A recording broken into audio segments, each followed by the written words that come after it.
Maria Lanza, and I work with the Mayor's Office of Neighborhood Services Liaison for the North End. Tonight we are here for the final presentation of the North End Community Center study, and we are joined by a lot of different city departments and agencies, so I just want to give some shout outs and then we'll get into the presentation. We have the Chief of Operations for the city, Patrick Brophy is here. We have the representatives from Sasaki, which were the designers of the study, representatives from the Boston Centers for Youth and Families, Alistair Lux, who's the project manager for the facilities department, Tricia Lyons, who's the director of public facilities, representatives from the Department of Neighborhood Development, the Boston Parks Department, and the Boston Planning and Development Agency's Waterfront Planning Department. So without further ado, I'll turn it over to Michael Soprizio, the Director of Operations from DCYF, and then we'll get started. Thank you, Maria. Thank you, everybody, for coming out. We really appreciate the support and the interest in this project. I just wanted to give a little bit of a leading into the Nazzaro's been one of my sites with Boston Centers for Youth and Families since 2012 when I was a regional operations manager. So from 2012 to current, I've seen the growth and explosion of the use of this building, and this is a really exciting point in time where I think the mayor and the administration has seen the need for a state-of-the-art facility in the North End. Whether I'm here during the day or I'm here during the summer during the pool opening or here after school with the after-school program, seeing kids practicing drama in the hallways or what it might not be, you know that this building is getting used for every last inch of being for programming here, and it still just isn't quite enough.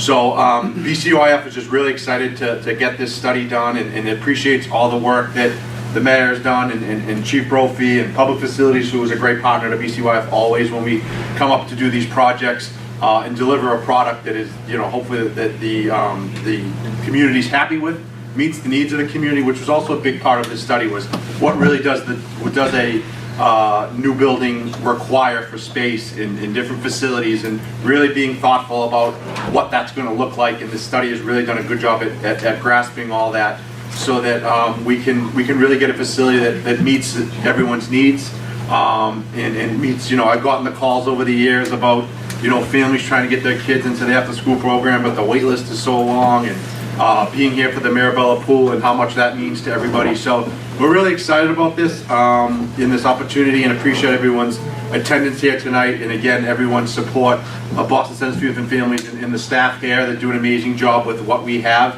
and really the excitement that there is in store for this investment to be made, where I think the North End, one thing about the North End is every time I see a meeting, a gathering, a civic meeting, it says, Nazzaro Community Center. So this really is the hub of the North End, and that's the role we want to play as a gathering place for the community, and we hope we can do that for more folks and more groups if we get a bigger facility. So we're really excited, and again, it's been a pleasure to work with Maria and the community and the folks that have been involved, and really looking forward to this. And I think this is an exciting time for the North End and for Boston Center for Youth and Families, and we're looking forward to take this to the next step. So, Maria, did we have anyone else who's going to speak, or we're going to try to? I'd like to say just a few quick words about the goals of this study, and then also briefly touch on the timeline about how we got to where we are today. So I work for the Public Facilities Department, and our department managed the study. And when we started off, we knew there were shortcomings with the current facility, but we didn't have a lot of definition about what to do about it. So one of the major goals of the study was to try and define what this project should be, like how big should it be, what types of spaces should be involved. So that was our primary goal, and then the other goal was to find a number of sites that could potentially work to build a new community center on. And then so we started off the study in the fall of 2017, and we got right into working with BCYF and the users of the center to determine a program for the facility and any new activities that BCYF wanted to introduce. And then we looked at sites with Sasaki and their sub-consultants. And we also worked with the Community Advisory Committee. We met with them on three separate meetings and got a lot of feedback and input from them as well. And then finally, we finished up the final report this spring, and that's what Sasaki will be discussing with you tonight.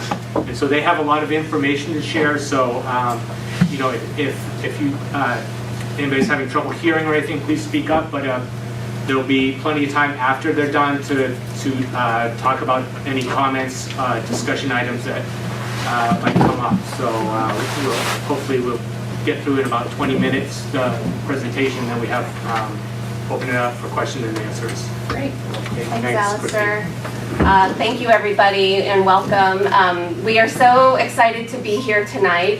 How many of you all were here at the last meeting in October?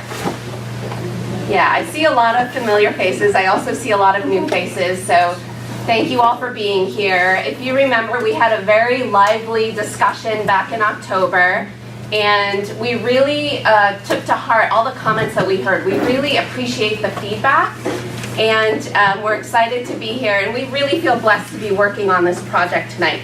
My name is Christine Dunn. This is my colleague, Carla Ceruzzi. We also have a couple other Sasaki colleagues here, Kate and Victor, who've been helping us on this project. So I'm just going to give a little bit of an introduction. We're going to go over the purpose of the study tonight. We're going to go over the process of how we came to the program that we're currently working with on the Future Community Center. We're going to go through the highlights of the site selection process. We'll give you some more detailed information on the selected site, and then we'll cover the next steps, and then we'll have a discussion. So the first thing we wanted to do was clarify the purpose of this study. The first and foremost, the purpose was to understand the community's needs for a new community center. We know there's a great need, but we really wanted to take the time to define exactly what that need was in order for us to be able to evaluate where the new facility would go. We took that information and we explored a very broad range of opportunities in the neighborhood. And that also included taking a really hard look at this building and how usable it could be to meet the community's needs. We also objectively evaluated all of those options. Some of them stayed on the table for a while, others were kind of immediately disqualified, and Carla's going to go over that with you. And then we also have made recommendations for the next steps. One thing that's important to note is this has been truly a collaborative project. We've worked very closely with DCYF, the PFD, the BPDA, countless city departments, and we've had conversations with the community. And I think it's important to note that this process was not about designing a new facility. It's really about finding the right home and capacity of the new building. And then it was also not about determining the future of this building. Those two things will be two separate processes moving forward. Okay, so as I mentioned, we went through programming, we went through existing conditions analysis of this building, we looked at a lot of sites, we did concept layouts for those most viable sites, and we gave recommendations. So in terms of the goals and objectives for the new North End Community Center, there were the most vital goals were that the current building is just bursting at the seams. There's such a huge demand for a community center in this neighborhood that nobody really questioned the fact that this building is no longer meeting the needs. We also looked at what space and equipment and support were needed for those to really support those popular activities. The other thing we heard loud and clear is that there's a real desire to bring more people into this building, into this service, that there are lots and lots of people that are waiting in line to get in here. So we heard that loud and clear. And we also heard that DCYF really wants to open these services up to a broader population, right? A more diverse population in the neighborhood. So that includes teenagers, it includes adults, seniors, and new community members. So the study process included workshops with DCYF. We had 3 community meetings. 2 were in 2017, and the last one we had was back in October. We had 2 digital surveys that went out. One went out in 2017, and the last one went out right after the last public meeting that we had in October.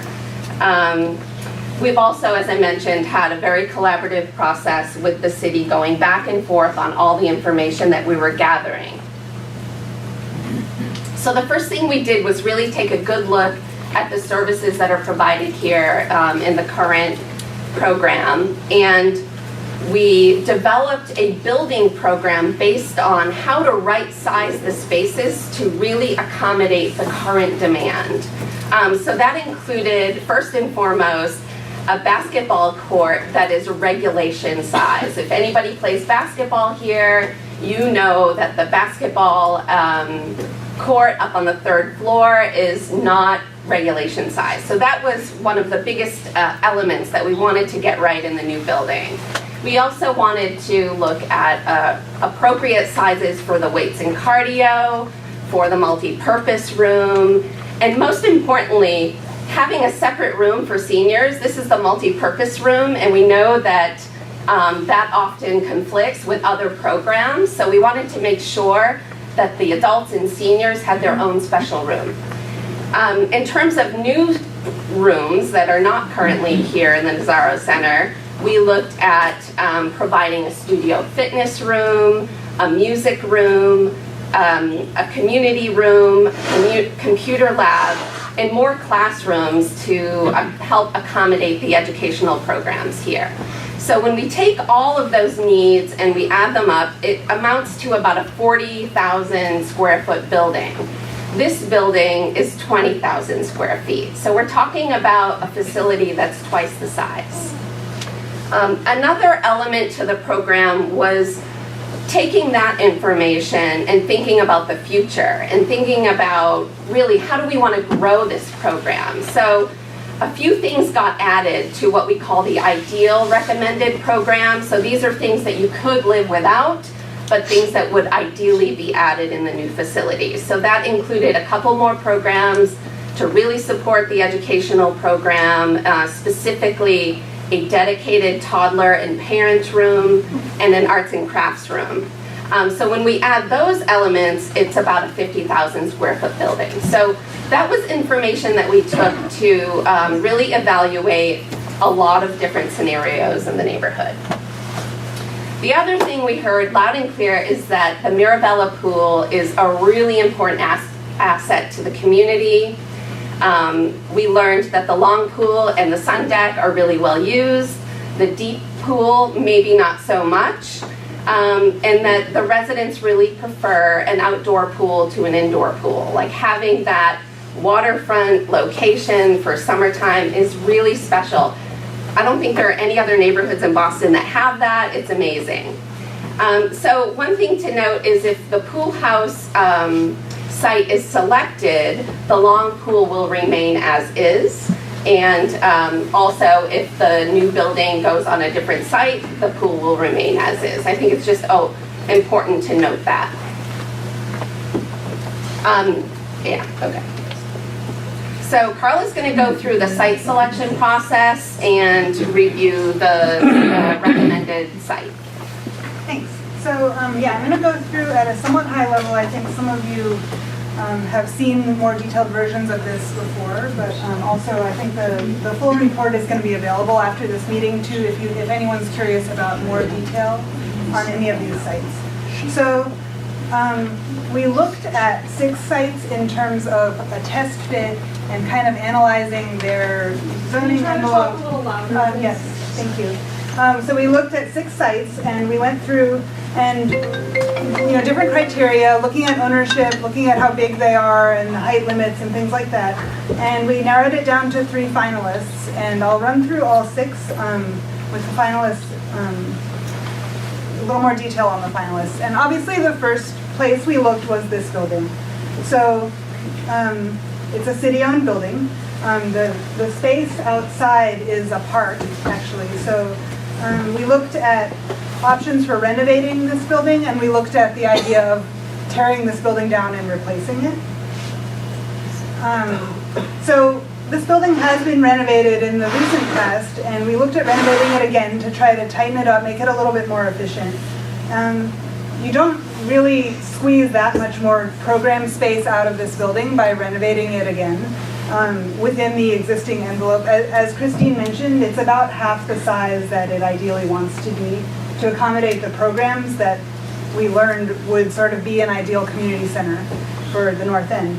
So we looked at it. I think, really the basketball court is kind of the limiting factor here. We can't even really fit a half court upstairs that has the proper overruns and space around it. So and that goes from edge to edge of the building on the 3rd floor. So that's really, I don't want to belabor this too much because I think you all are pretty familiar with the upstairs and why that doesn't really work.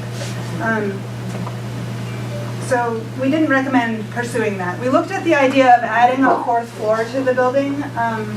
And again, the building footprint is really a constraint. That's really why this was ruled out. Structurally, it would be complicated. We don't really know if it's possible. There's a number of other reasons. The building would have to be closed for a while, a couple years while that project was carried out. But really, the defining factor is the fact that we still would not be able to fit the program in the building 4 walls. So we didn't recommend pursuing that either. We looked at tearing the building down and replacing it. And I want to be clear that we're not recommending this. Before we started kind of these test fits, we did a building conditions assessment. And I think with the exception of the mechanical systems and the basement, the building is not in bad shape. It's a good building. It's solid, and it has a long history in the North End as originally a bathhouse, and it has the nice historic architecture and everything. So we're not recommending just tearing it down, but it was a due diligence study that we needed to do to figure out if we could use this site to build a facility that would be the right size. And it's possible. We would need to expand in that direction and in that direction, so out into the area that's currently a park and parking lot, and also out sort of the wall behind me where there's a garden. All of that would pretty much get taken up. The building would be very, very tight on the site. You could fit the program. It would be tight. You would lose the building, obviously. You would have a couple of years where you wouldn't have a community center. You would lose the parking and the drop-off. You would essentially lose this open space out in front and the garden, and you would have to go through the Article 97 process, which is a process whenever you are building a building on a public park. I'm sure there are people here who could explain that much better than I could, but it's a legislative process that goes to the state to approve any project that gets built on a park. That's not a reason not to do it, but it's sort of on the list of complications. So this is something that we looked at closely, and we did not recommend doing this. I guess just to sum up, it's a great location, it's a great building. We're not recommending tearing it down, and we're not recommending sort of drastically modifying it to meet this program's needs. So I'm going to run through the next couple a little bit faster because we eliminated them. So we looked at the De Filippo playground, which people sometimes call the gassing site. The topography and the kind of existing below grade work, as well as the new dog park, kind of made this a non-starter. We looked at the parking lot on Cooper Street. It's a nice flat rectangle. It's not publicly owned, so the acquisition costs pretty much made that untenable. we looked at the Fulton Street site, what we're calling, which is a large BPDA-owned parking lot near the entrance to the tunnel. This was a little bit more of an interesting site. It would be, because it is an income-generating site for the city now, it would need to be a mixed-use development. It would not be just a community center. And that was, I would say, both a pro and a con. It's an interesting idea. We studied it, we looked at a real estate analysis, and on this particular site, the way that that mixed-use scenario would play out, you would end up with a private development sort of closer to the Greenway and to the expressway, and sort of squeeze the community center behind that. And we didn't, it would sort of, even though it's relatively centrally located, it ended up sort of being a little bit landlocked in terms of the actual community center. Not a lot of access to open space, not actually that easy to get to. So, and it's potentially not the best use of this particular site. So for those reasons, this site was eliminated.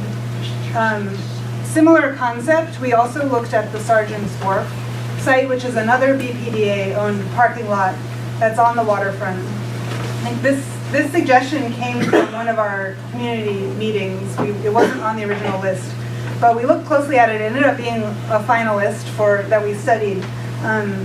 Again, this would have to be a mixed-use site. It's sort of too large to dedicate to this use alone, and it's an income-generating site.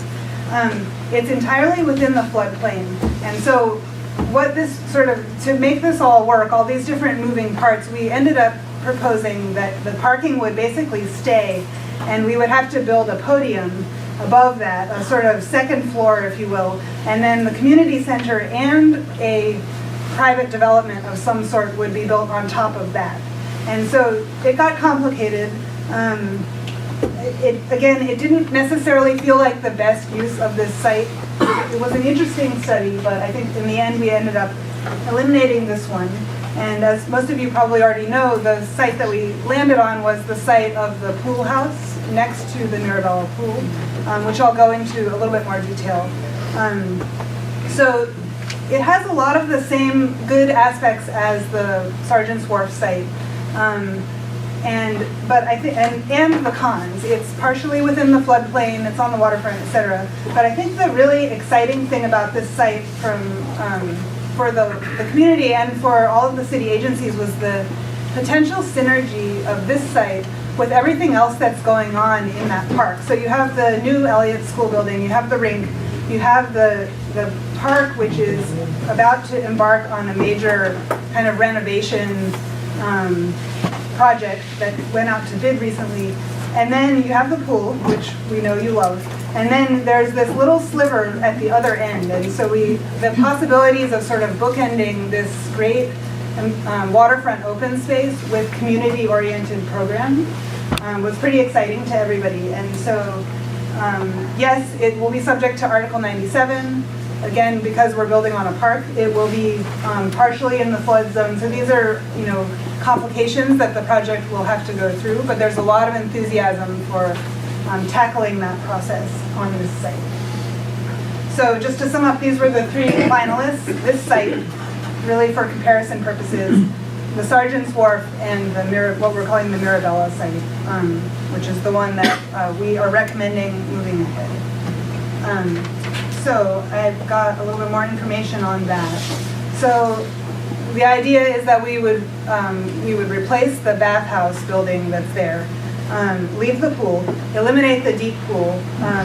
We're hearing that that's not well used. Relocate the splash pad that's closer to Commercial Street, sort of deeper into the park, and incorporate and coordinate with the plans for the rest of the park. So you end up with kind of a long, skinny building running parallel to the Coast Guard facility. One of the things that informed this entire process was the city's vision for waterfront development in general in the city of Boston. Some of the goals are listed here on the left: a waterfront for all Bostonians, a climate resilient waterfront, and a waterfront with strong stewardship. And the combination of a community-oriented program that really provides a lot of access and to the public, a public building, and the ability to take a leadership position in terms of waterfront development rather than sort of retreating to really set an example of how this can be done right is those are really strong selling points of this site in terms, from the city's perspective. And so we can, they see it as an opportunity, and we see it as an opportunity to do a great building on the waterfront and sort of show how that can be done and continue to provide access to the waterfront from the neighborhood to the waterfront for generations to come. So this is the most recent plan of the proposed improvements to the park. So it's a little bit different than what's currently there, but sort of this is what's coming. And you can see on the right, sort of shown in gray, this long rectangular building is the pool house that currently houses some equipment and the locker rooms, etc. This is the splash pad. And this is Commercial Street. So hopefully everyone knows what you're looking at here. So what we're proposing is to occupy that sliver, do a little bit of coordination here to be able to extend site circulation, pedestrian walkway with the harbor walk past this building, retain the existing pool, but relocate the splash pad to a deck that's part of that public route. So the way that the kind of key to unlocking all of this is that currently the fence around the pool enclosure is all the way to the basketball court, essentially, and what we're proposing doing is pulling that back a little bit as the deep pool goes away so that the public using the park can really flow past this whether or not the pool is in operation. And so that's kind of, it's a little bit tricky right here to kind of squeeze past, but that's what we're seeing as the move that would kind of unlock this and allow this building to really get well integrated into the harbor walk and into the park. Because the bathhouse is taken, the building then has to absorb those functions, so the locker rooms, the mechanical for the pool, as well as things like storage for the park, equipment that will be used by park programming that can be accessed from the outside. So all of that's kind of built into the program. And we see this as a plus that will be, there's some efficiencies there, but more importantly, we're bringing more people to this kind of recreational band along the waterfront. So with that, I think a lot of people are probably wondering, what about the fact that this is a waterfront site? Isn't that going to be a challenge? And it is. It's within the flood hazard area, at least partially. And so it will have to be designed to accommodate that. So what we would suggest doing is, and what we did in our test fit, is making use of the existing elevation change from Commercial Street down to kind of the deck of the pool. There's a pretty big grade change there. So if you imagine that this is Commercial Street in this cross section, and this is where the pool deck is, there's a sort of design to this line that's well above where the pool currently is. So the ocean could flood the pool. That probably has happened, I'm not sure. But anyway, so what we're suggesting is that the bulk of the building is above that line, kind of at Commercial Street and going up from there. And that there's this sort of half floor below that would, it would need to be designed to withstand those periodic flood events. And this is where I think it becomes an opportunity to sort of do this right and design for resilience and design a building that can be, that can occupy this waterfront site. So that's what we're proposing. This is kind of just a little montage to understand the scale relative to the Coast Guard. So it's a big building. It's not as big as the Coast Guard building. So this is kind of just as, a little comparison of the heights. We did look at sun studies. The building in the summertime is essentially in the shadow of the Coast Guard building. So it's not going to cast shadows on the pool, which is important, clearly, for the use of the pool. And, the orientation kind of works from that perspective. And then, the plans are somewhat of a test fit. Again, this isn't meant to be a building design as much as a verification that the program that we discussed at the beginning could fit here in a reasonable configuration. What we would recommend is putting the gym at the top, kind of like the way it is now, so that you get those long span spaces with nothing sitting on top of them. The lower level here would basically be a half floor with just some support spaces. The real program begins at the commercial street level. We are recommending a large multi-purpose sort of community space that could be used for events like this, as well as during the week for smaller events. And then lining up the classrooms and the other programs to look out towards the park. So it's not necessarily clear from these plans, but all of the sort of major rooms we would recommend lining them up against this sort of more of a blank wall on the Coast Guard side, so that there's an opportunity to kind of look out across the park and engage with that open space. So that's our recommendation, and that's where we leave the study. The study's recommending that the site and this program move ahead into the next round, if you will, with the city. So I think all the folks on this side of the room can probably speak to this a little bit more, but this is within the context of a series of investments in the North End that are really aimed at strengthening access and improving sort of community facilities, both indoor and outdoor. The schools, the playground, the park renovation, and this is kind of like falling within that list of priorities for the city. So the next phases of this process, the study sort of concludes, and then that document becomes the basis for moving forward with a design process, which will have a series of public workshops. That's when we're going to see that much tighter coordination between, okay, exactly what systems go in the building, learning about the site subsurface conditions and things like that. The Article 97 process that I mentioned earlier will begin during the design phase of the building, and other regulatory processes will begin during the design phase of the building.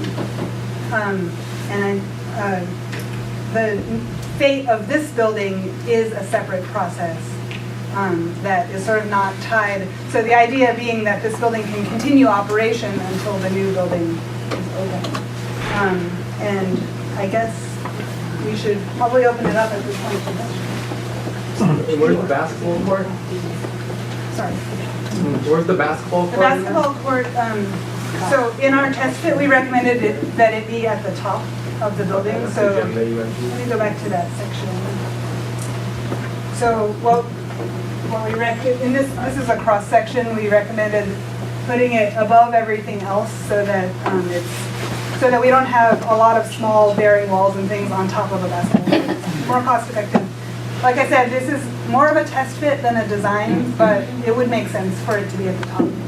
There's enough width-wise for the overflow? Sorry. That's right. Yes, yes, the And overrun for audience and things like dimensions that. and things like that, yeah. Yes. How many square feet are in this building, not counting the space you're giving to other activities? So the question is, how many square feet are left in this building for current, as a community center usage? Let me go back to the 40 to 50,000 square feet would be accommodated in this building for the community center. So you'd be able to The building is fit going to be bigger the full than program. 50,000 square feet. The Because building you will, have the storage and the locker room and yeah, so let me go back to the program. So basically, this building's about 20,000 square feet. If everything in this building were as big as it wanted to be, it would be closer to 30 or so. And then we are proposing I'm just adding a bit asking more. what you'll end up with. So are you saying that you're going to end up with 50,000 square feet usable as a community center? Yeah, I mean, I don't think we need to make a distinction between uses that you have now and future uses. I think if there's a new building, it will be used all kinds of ways, but you will end up with about 40 to 50,000 square feet of community center program. The storage related to the park, for example, is pretty small. It's currently housed in a couple of, they're almost like sheds. So at the scale of this building, they get tucked into the lower level. They're not making a big impact. I think the locker rooms are larger, and I think that's, that's something that would always be in the program anyway with the gym. To serve the pool, it might get a little bit bigger, but it's not a it's not a completely new program. It's a slightly larger version of that. Does that answer your question?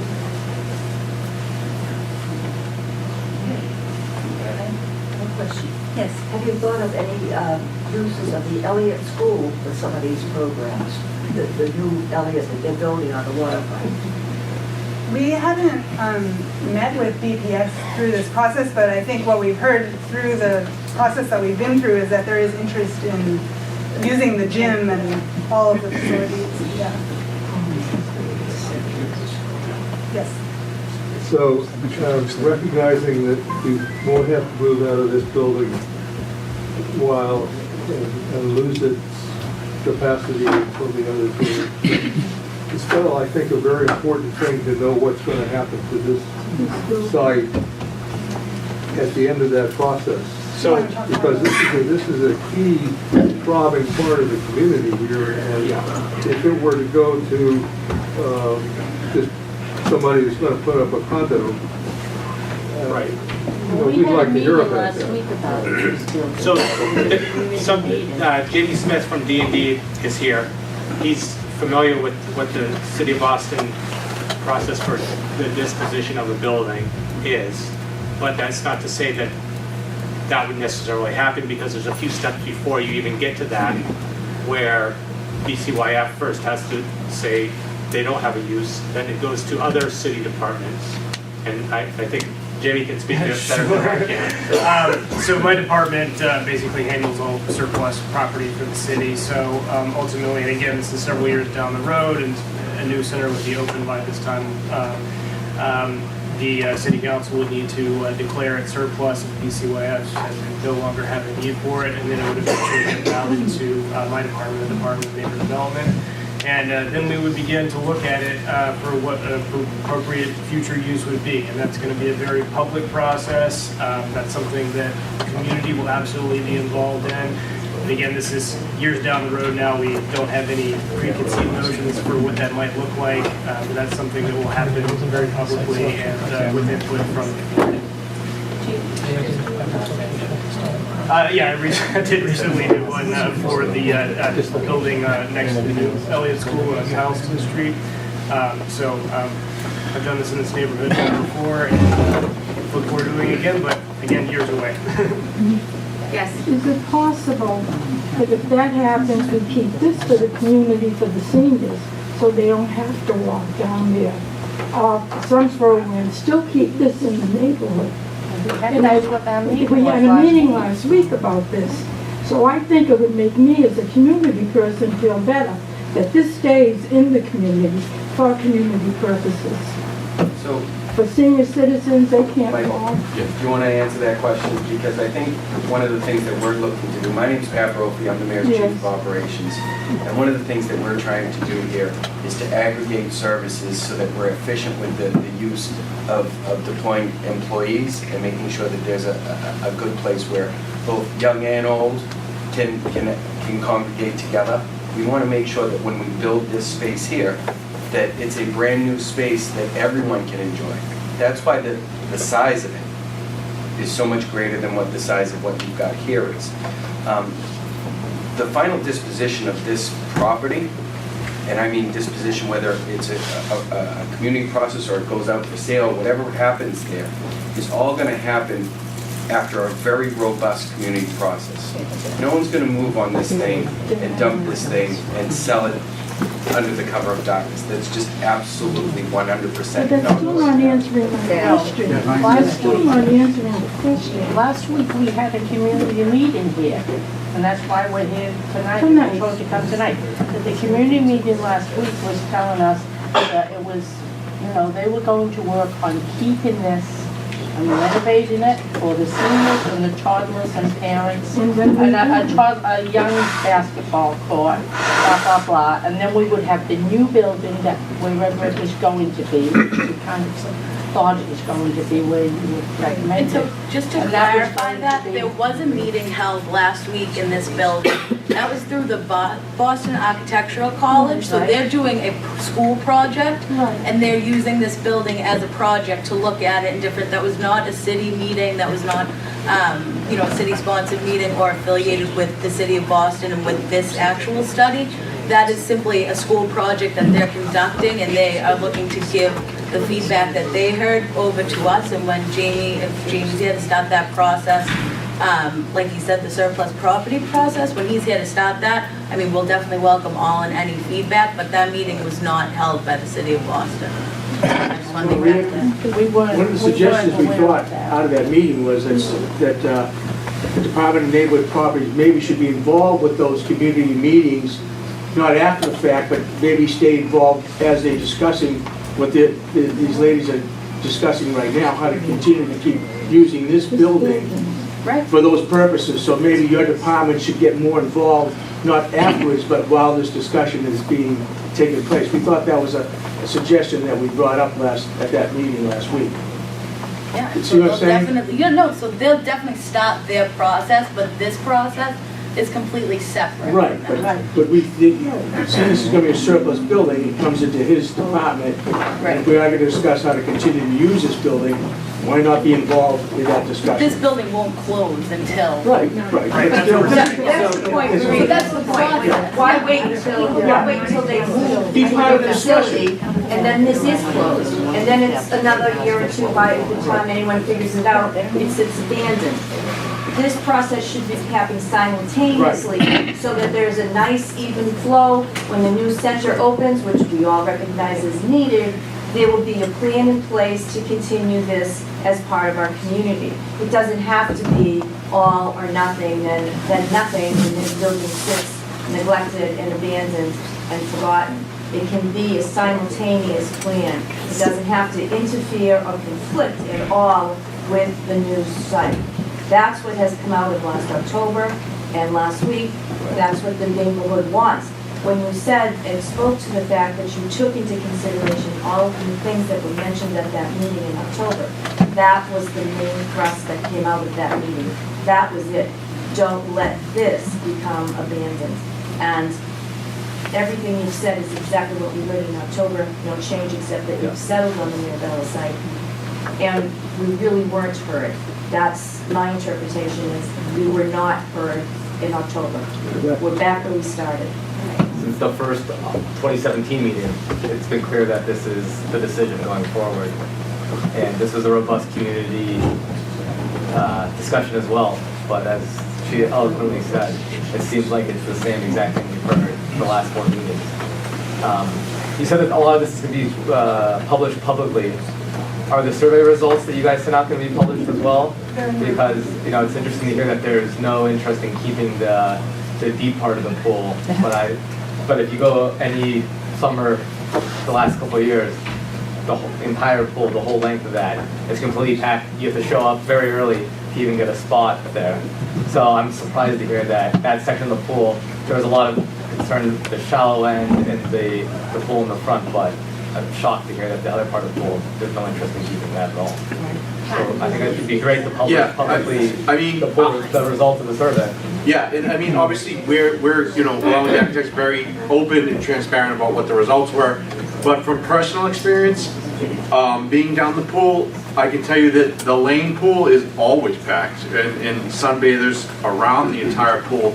But I can tell you that the deep end is not utilized to that level, and we're technically, I think the main section of that pool that's used the most is the long pool, and we're trying to make best use of space down there. Obviously now with everything getting crammed in, but I think it's important to realize that Jamie from D&D made it clear that BCYF still has a use for this building leading up to completion of the new building, and the process calls for. So I just want to think that I think the administration and the city took everyone's concerns very seriously with regards to what happens to this building. But the current process, as he explained, is we have to vacate it before that process kicks in. We have a use for this building right up until the day we occupy the new building.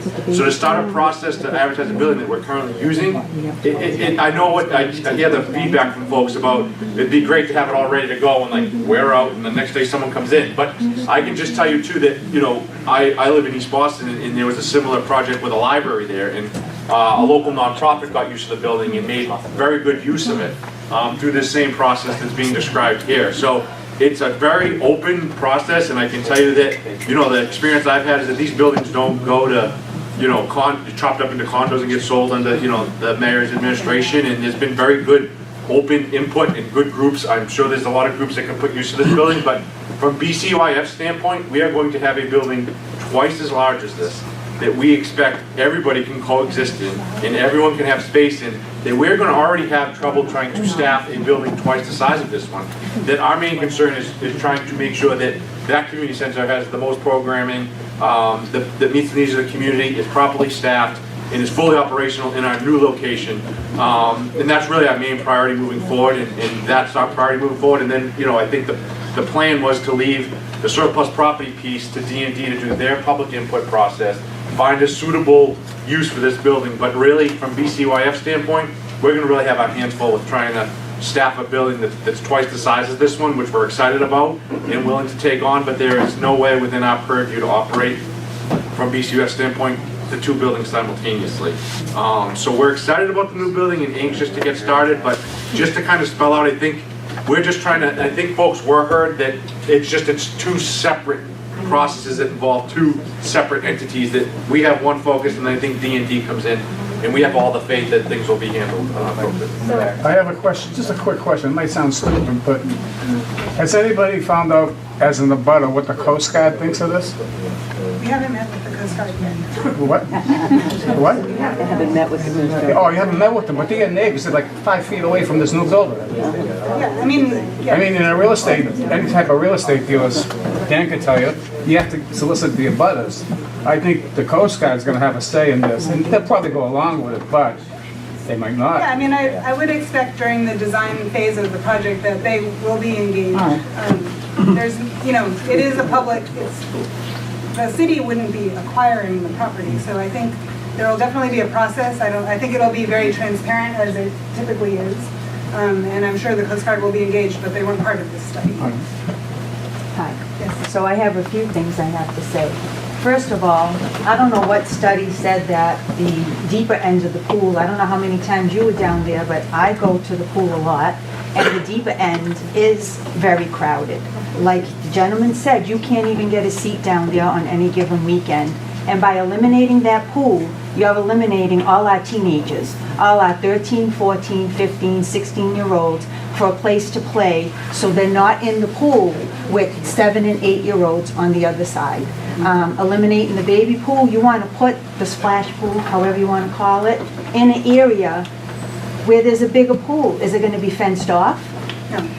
So I know you have multiple questions, but if I can address that one first, and then we can go to the next.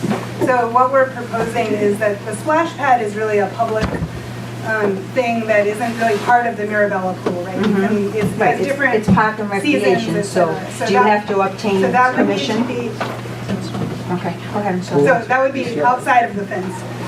What we learned working with BCYF through this process is that the former diving pool is not deep enough to actually dive into, and that it's a problem operationally because people think that they can dive in it, the diving boards had to be removed, etc. So that is part of the, I guess, perhaps an oversimplification to say that people aren't using it. I think BCYF operationally would probably prefer that people didn't use it because it's a safety. Okay, so then they should state that. Yeah, that wasn't the survey results. And where are all the people that sat back there going to sit? I mean, the pool is crowded as it is. I don't understand. You're eliminating teenagers from coming down the pool, and that's one of the biggest things that we're trying to get back to the pool. We're trying to get our own children, our own grandchildren to come and enjoy the pool. And by having something that's only 3 or 5 feet, you're eliminating their area to play. I don't understand that. It's just, I don't see it feasible at all. Removing a baby pool, you're going to put a splash pool in the middle of, with all other people sitting there, and you're gonna have to worry about them running from one end to the other. I just don't see this as a feasible answer to, I feel like there should be maybe a different study. I mean, we're gonna see the results of the I think there will study. be a design process that looks much more closely at this area. I think that's, and I don't know who made the decision that nobody uses it, because I'm there all the time and I see it being used over and over and over. So, yeah. I'd love to see the survey results. Yeah, I don't understand who made that decision that the pool's never used. I mean, did they ever ask, did they take a survey around the north end and say, do you want that pool there, or do you want to eliminate it? Where are all the people that sat back there gonna sit? It's just making it more crowded for everybody else. I do just want to say that I think as a test fit, we're not eliminating the pool deck. We would, and this area absolutely needs to be designed further. Right. I'm not going to say that this is a finished site plan and everything about it is perfect, but I will say that we would not propose eliminating the place where people sit, because we understand that's an important part of the use. And the other thing I don't think they took into consideration are the seniors. I don't think that it's right that they do have to walk down to the other end and cross a busy street, and the bike lanes that the people that are on their bikes think they own the sidewalk, but that's a whole different story, we all know that. And that is It's just, absolutely feedback that we heard. it's through just, this I just don't think it's fair. I think that it should be brought in for the whole community, not just for, you know, what people, I don't know. I just don't think, I'd like to see the study, the survey, what people had to say. You know, did you survey people around the north end to see how they felt? Because I'm sure a lot of the seniors around the north end don't want to walk down there. We did hear that. We did hear that. But they One still of the- proposed to put it down there. I just don't understand that. What was the reason against Oak Street not being used? I really didn't understand, as opposed to the site, which would be more inclusive in the north end, so seniors would not be walking across Commercial Street. What was the reason, again, not using that big parking lot? Not the Fulton Street. Yeah. The Fulton Street site was, because of its size and its presence on the Greenway, and because of the fact that it's currently a parking lot that's operated by the city, it would need to be a mixed-use project. Fine. Through this, and we did look at that closely. We worked with Colliers to understand what that would mean from a real estate perspective, how the site would need to get parceled out, et cetera. We looked at that. The site's big enough, though? It is big enough. And I think what we learned was that it was tight. It put pressure on the community center portion of the site.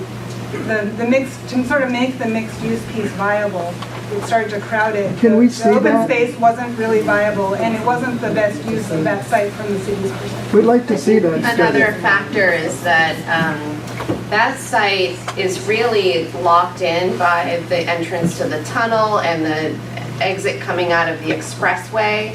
And it would force the building to be up against those super harsh conditions, and didn't have the advantages of being on an open, already kind of oriented toward community use open space. So it didn't really have any open space. All of the sites we explored had pros and cons. This one had most pros and the fewer cons than all the other What sites. about the parking when they have basketball games with visiting teams? Where are all those people going to park on already crowded commercial streets? Just wondering. Where do they park now? Over here, they have a place out front here where people park. They let them park on the lot right over I mean, there's nothing on Commercial Street. It's a mess. They took half the I could street probably away. answer that. They'll park the same place they do now. Okay, all of the commercial. They don't really streets. park much here anyway, because they know when they come And I into the just want to say, it's easy for people who don't live here to give away something that we have. You know, it's nice to get a new facility. That would be a nice addition. But I don't think anyone here wants to lose what we have. We're tired of losing. Definitely. Where's the expansion? So, I don't know. And would they get a sailing center like all the other waterfront neighborhoods have at their facilities? Because most of the other neighborhoods that are on the water have sailing facilities for the kids and whatnot. Would they be getting that too? It's not part of that didn't come up, but it's an interesting point, yeah. DCYF program? No, that's a Parks Department program. Yeah, or other nonprofits. Yeah. Different program. So my name's Megan Vinberg, and I run the New Moms group in the neighborhood. So we meet here every Thursday, and there's a bunch of my new moms here. So a few things. One is, it seems like you're saying BCYF is going to be part of making the decision about what happens with this current Mazzaro. No. Who gets to decide that? No, I was just stating that, you know, as Jamie explained, that until we vacate the property, D&D can't take their process because we have to deem to them that we no longer need it. So we are not part of the selection process. That is an open community process that is handled by D&D. We are completely out of the picture at that point. We are not going to dictate to the community or to D&D what happens to this facility. Our portion is just that we no longer need it. We have a new facility. So when you say, this is what I think, maybe I'm speaking for many people in the room, I think this is what is making most people concerned, is when you say, we no longer need it, when We want it. even if we just had this first floor that was dedicated to the community, that we knew that this floor down here was still going to be part of our community center, our neighborhood, so that the seniors could have bingo here, so that we could have the community meetings in here. I think that's one of the biggest challenges with this site, is having the seniors to walk all the way down there. When the majority of the seniors that use this for bingo and other activities do not live on that end of the north end, but live more on the other end of the north. It's a hike. So I feel like if the community knew that we were going to at least get, you know, the first floor of this building, I feel like a lot of people would be more not as concerned about their future. And I really like what this woman said down here as the simultaneously figuring out what the plan is. Because I understand the process of buildings and how you're going to decide in the future, but I think that's why so much of the community is nervous, because, you know, we all know this would be wonderful to have a great community center, but everyone's feared about what's going to happen with this. So, One other thing, and also that splash pool, did you say there's not going to be a fence between the big pool and the splash pool? No, there would, so this indicates, somewhere in here there needs to be a fence because this is a public. Okay, so one thought is, where you have your fence, that currently is where a lot of people sit. There's, right now, the fence to the baseball field, that's all seating back there. So you're taking a fair amount for your kind of walkway through idea.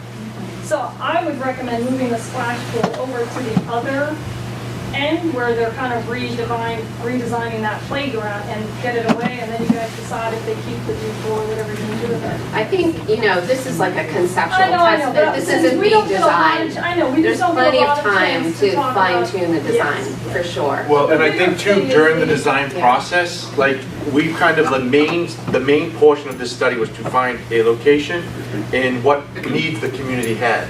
The design process is a whole nother, at least year-long process where you get to pick, literally, like, that doesn't look good there, that, you know what I mean? I mean, we did this in East Boston, in Roxbury, in a couple different facilities where the community got all their input, so I don't want these guys to get too bogged down in where the pieces are, because I think there's plenty of opportunity to have those discussions absolutely when we do design, and that's coming. I think it's more or less, the takeaway from this is that here's the study, this is what we think we need with regards to community need, and this is where we think it should be. Not so much about where the splash pond is or where that is. They will definitely.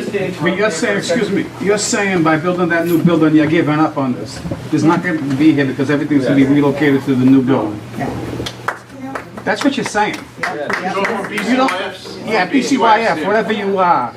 When the new building's up, this is gone, you're gonna make condos out of it, you're gonna do whatever you want. And what are you gonna do? Ship everything down to the waterfront? I'll let the chief. We're not doing condos. Well, that's what started this whole few years ago. So one of the things that will happen is, I don't want people to get bogged down in the design portion of this, because this is simply amassing and an understanding of the size that you need to accommodate doubling the program in this location. So this location is insufficient for the, it's clear that this place is loved. It is clear that this place is loved. To do more, to provide more opportunity for our young people, for our elderly, we're going to right size this and do it the right way, which means we need to have the right amount of room, which means we take the adjacencies for which programs fit where and how they go where they're supposed to go, age-appropriate bathrooms, we can get into seating, we can get into which things fit well close to each other, how that interacts with the park, how that interacts with the urban design. If you think about the bridge being redone, the school being redone, you've got the rink, you've got the fields, you've got the basketball court, you have the pool, and now you have this opportunity here. This is the very first brand new community center that the city has built in. I've been at it for 25 years. I've never built a brand new one. Never. And we've hit every single community. We've renovated existing spaces. Not to mention gut rehabs, completely redone at the Paris Street was one of the last ones. Vine Street was one of the last ones. But they were all fit into a small facility and tried to work those adjacencies out. This is the first opportunity, for as long as I can remember, that we've built a brand new building, and it's going to be twice the size. So it's a great opportunity for us here. When we get into where the fence line will go and how that splash pad work and how that will work with that, those are all very, very valid concerns. But I can tell you from experience in building a lot of buildings and managing almost $500 million in capital funding for just right now, that we want to build something that the community is very, very proud of. And what we're going to do is we're going to look at all of those relationships and make sure that it works out well. You will get every opportunity to take a look at where those things fit within a building. You're going to take a look at the exterior, the view corridors of the exterior, the windows, the color of the exterior. Stop me if I'm saying something wrong, Tricia. She's the director of the department. We're going to get looking into the interior colors. We will bring in chairs for people to take a look at. You're going to be involved in every single aspect of the design. I think everybody wants to know about this. So I agree with you. That's what people want to know about. I agree with you. And I think what we need to do is get to a point where we can figure out what the next step is with this. And then we're going to, when this building, if it gets surplused, there's going to be a very big conversation about what's going to happen. That's basically what they want to know. We want this as the senior center, because this is where the seniors live. End of story. We don't want it down there. We can't walk down there. In the wintertime, no one is going to walk down there. This is perfect for the seniors. If you want to do something for the children, we're all for it. That's perfect for the children. It's not for us. And we're a pretty large group of people. We're getting older every single day. God willing, we all are. Yeah, well, and we're living longer as well, so we don't want to walk down there. Where's the expansion of this building? It's not surplus. It's not surplus at all. It's already viable. It's functional.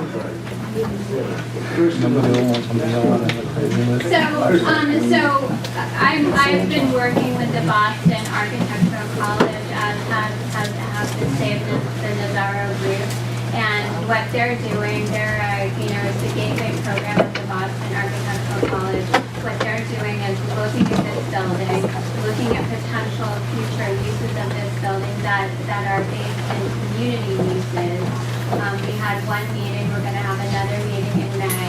It is a school project, it's more than a school project, but it's a way for the community to say what it would like to have happen with this building. And we will provide those results of that study to the city. We'll share that with the community. But I think before anybody pre-concludes that this building should be determined surplus, I think you need to listen to the community and listen to some of the groups in the community, NEMPAC, the Elliott School, the Senior Center, because there are so many uses that need to be accommodated in the North End neighborhood that it might well be enough for the wonderful new community center, plus at least a portion of this building. We also did hear from Mayor Walsh that he was supportive of community uses in this building, including particularly for the seniors. So I think that all that needs to be taken into account. And I think it's a big problem that there's a pre-conclusion here that this building should be considered surplus.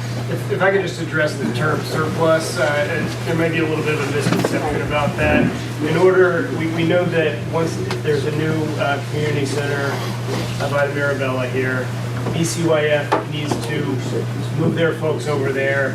DCYF as an organization would no longer need this facility.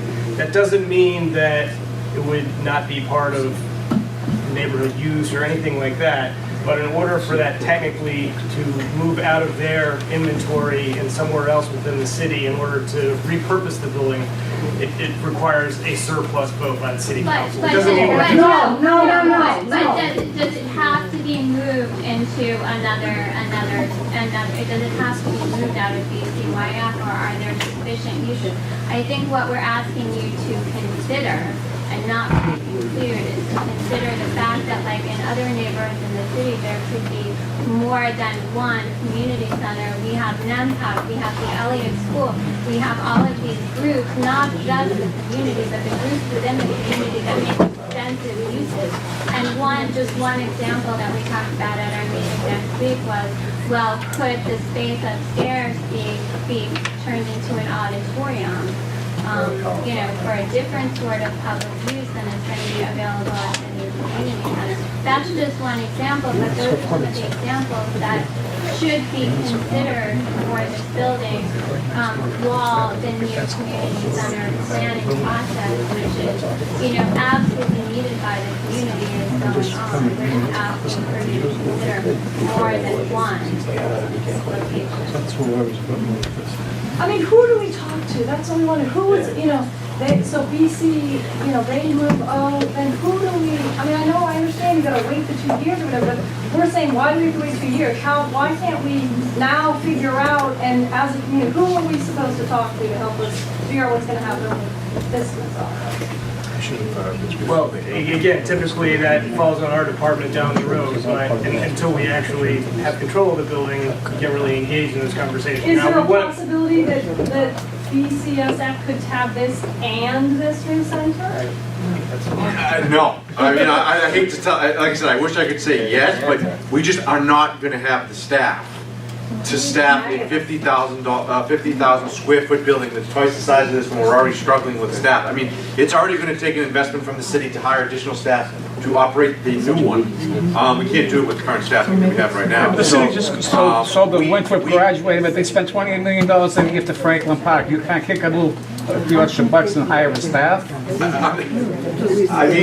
talking about this. We're also talking about like $40 or $50 million to just build a new building. I don't think that there's a lot of investment going into this building, I guess is what I'm trying to get at, between building it, the study, hiring additional staff. BCYF as a department, I don't want to get into the city finances as a whole. That's not my thing to determine on where money's spent. But I can just tell you from BCYF's standpoint, we have one building that's going to be a lot for us to operate efficiently and properly. That there is no way from our current standpoint that we could operate both facilities simultaneously. It's just not a reality.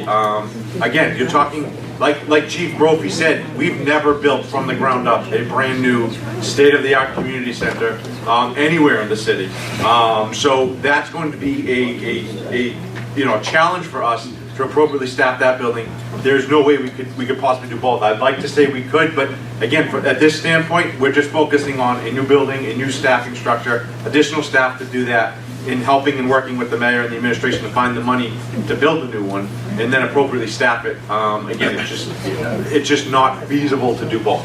Where you're talking 2 or 3 years down the road, though, I mean, you've got a whole series of budgets that could, and things that could be included in the budget between now and then. Yeah, I mean, we have 36 community centers across the city, and we have about, over 400 employees now. So obviously, there's needs across the city with regards to staffing, and again, that doesn't mean that there's not a big investment being made here, because there is.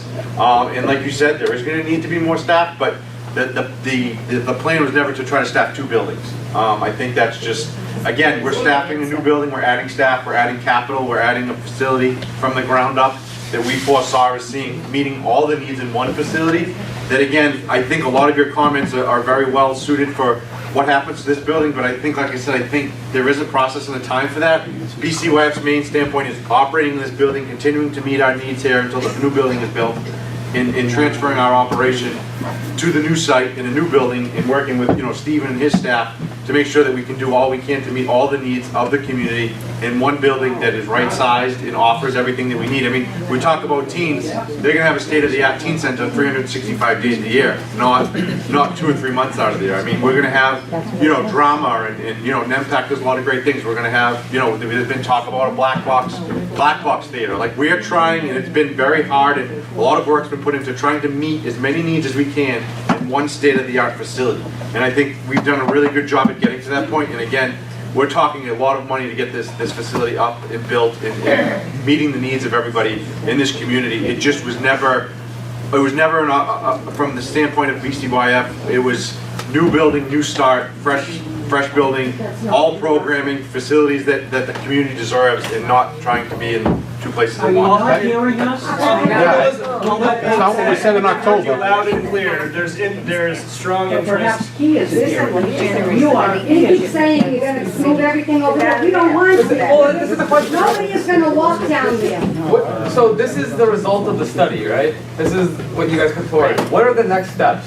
Is this, because you guys make this recommendation, I think it's more from the mayor's office or maybe someone over here, because this is the recommendation, going forward, is this is the answer? This is what's gonna go, this is what's gonna happen? Or where do we go from here? What's the next steps to either relocate the community center, or is it still a possibility that this could be considered maybe as an expansion? I don't think that it's on the table to be expanded and do 2 sites.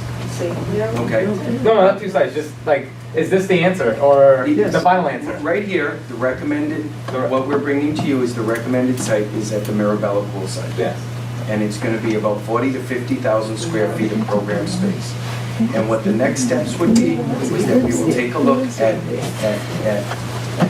the people who did this study and potentially other design teams. We'll make a determination on what design team is best for building a new community center.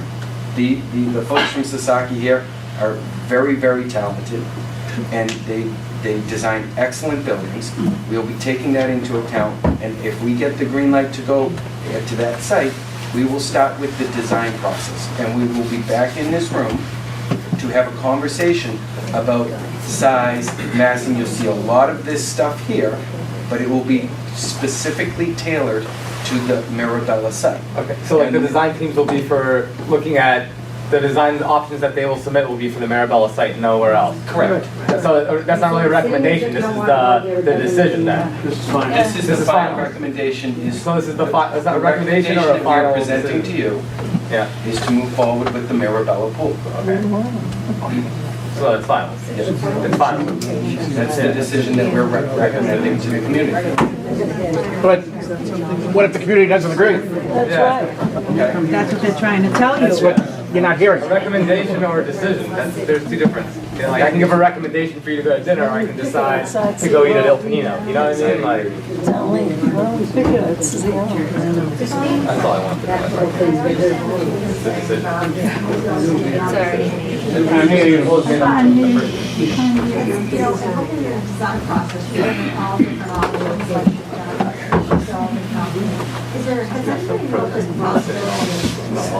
having two places, and I hear what you say, but maybe the second one wouldn't be as good. Because you would still have some of the programs here and some down there. So that's one thing. The other thing is, looking at the property, because you just had up there, the slide you just had up, you know, has anybody factored in the harbor walk? Yes. And where is that going to be?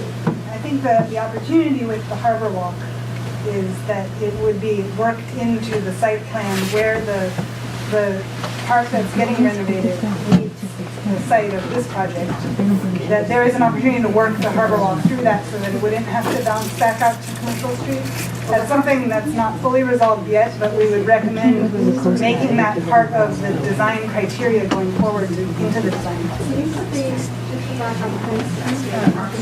doesn't harbor walk be like a 12 feet wide?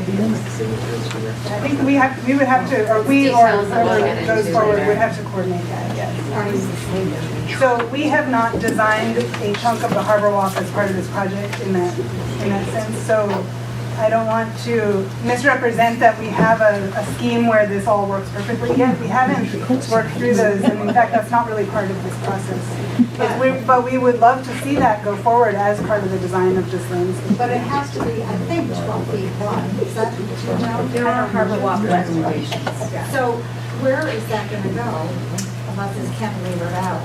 Right, so I think what you're seeing here is a recommendation that the harbor walk, rather than go through the park as it is proposed, that it comes from behind the Sterility Rink and then comes down this corridor and then connects to the Coast Guard location, that it extends to the community center, so the harbor walk is leading to the community center before heading back out to Commercial Street. This is a conceptual alignment. We haven't worked out all the details. So that shows the intention that the harbor walk comes to the community center as one of the benefits. It doesn't have to go around the community center outside? Correct.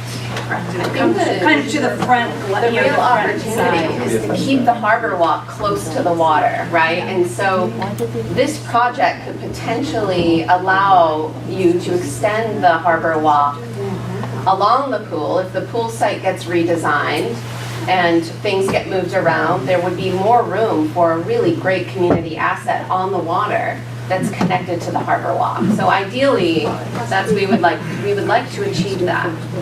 Yeah, that will be part of the design process. There's definitely a space constraint. There's a crunch. Yeah. We'll have to work very closely with the Parks Department about that as well, because it's tight. It's true. Who hasn't spoken yet? Right here. Christine, I just have a question. I'm not sure if you had mentioned it about the drop off and pick up. I don't see a place for when parents drop off their kids. Is there any, for disabled people, is there any space available for that type of thing? So we'd recommend that get integrated into the Commercial Street kind of. It's such a long site that's really where it sort of touches. You got the bike lane there. Is there going to be some type of a drop off? There needs to be. There will be, yes. There needs to be, yes. It's not detailed and worked out, but that is part of the recommendation. Yeah, there has to be. Yes. I really believe it would be regrettable to remove the deep end pool. Okay. Because that is used by teenagers and even adults. I use it.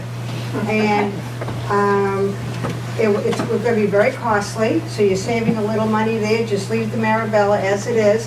And maybe consider relocating a wading pool for kids 5 and under on Prince Street where the playground is for 5 and under. And that would be a great match, the playground and the wading pool together. And leave Marabella alone. Great suggestion. Thank you. Yes. Yeah, hi. I have to respectfully disagree that it's been a robust process in terms of incorporating feedback from the community, not necessarily on the programming side of the equation, but with everything that has to do with site selection. I and many of my neighbors at the October meeting spoke out rather directly about reconsidering the 3 finalist sites that were chosen, and it seemed obvious that this wasn't going to be a suitable finalist location for a new community center. we strongly urge the city to look at the Fulton Street parking lot as at least a partial solution to the problem. And everything that we've heard to date seems to be that idea has been dismissed out of hand without giving it due consideration. I could see trying to force in a new community center in an existing public space when there are no viable alternatives. But to ask the North End to sacrifice even 1 square foot of existing park or open space for a new community center is really, really disappointing when there are viable alternatives. 2 other lots that the city owns, Sergeant's Wharf and the Fulton Street Garage. And when you say that it's not the best use of that property, what it sounds like to me and many of my neighbors is it's not the most profitable use of the property. Agreed. And that you have other plans, the city has other plans for making it a much higher tax revenue location. And to me, that's not satisfactory. We haven't heard any details or we haven't seen any feasibility studies about a mixed-use location at the Fulton Street Garage. All we've been told from you is that it's not the best use, there's pros and cons with every site, and this one isn't an acceptable one. So at a minimum, before you've decided that the only location for a new center is open space that we can dearly afford to sacrifice, I'd like to see some more information about what the mixed-use opportunities are. And a mixed-use space would tie in wonderfully with a concept where we keep 20,000 square feet here as a community center and scale down the new building to 30,000 feet to reach our 50,000 foot target. When you say that there's not adequate space, that site is bigger than any other spaces. This looks like you're trying to cram in something and make it fit as if it was predetermined that this is the site the city wanted all along, and we're going to make it work come hell or high water. And then cost efficient. A mixed use is much more cost efficient, particularly one that's not in a flood zone. You can't tell me that building a new community center in a flood zone is a cost efficient alternative. So we would like to see more information about a dual community center location, one that incorporates the existing space here, or at least partially, and one that incorporates a much more practical space than trying to cram one into a space that you think is going to work because it's next to a park. Well, with all of the sites that we explored, we did our best to make them work in the sites, right? But we haven't seen any of that information. You mentioned that this is taking up open space, but actually the building's really just occupying the driveway in the existing That's open space. building. That's open space. It's one of the cons that goes with this site. We weighed all of the pros You're and walling off the waterfront by building a 4-story building, and you're changing an icon. You're changing an icon in the neighborhood that the Mirabella pool is, that you acknowledge the Mirabella pool is. You want to make changes to that when it's not necessary. Actually, I think it's Well, I think the neighborhood would respectfully disagree with you on that one. Getting a lie about that you had nothing to do. I haven't spoken yet. I want to supplement what Dave Goggins said and say what hasn't been said, what you haven't said, what the city hasn't said, what should be said is a major factor for rejecting the 2 parking lots is, and correct me if I'm wrong, is that they're both not owned by the city, they are owned by the Boston Redevelopment Authority. They provide income to the Boston Redevelopment Authority. The only reason you're talking about mixed use is because the BRA insists on receiving income. If it doesn't receive income, it goes out of business. That's not a proper basis for making a site selection on the waterfront.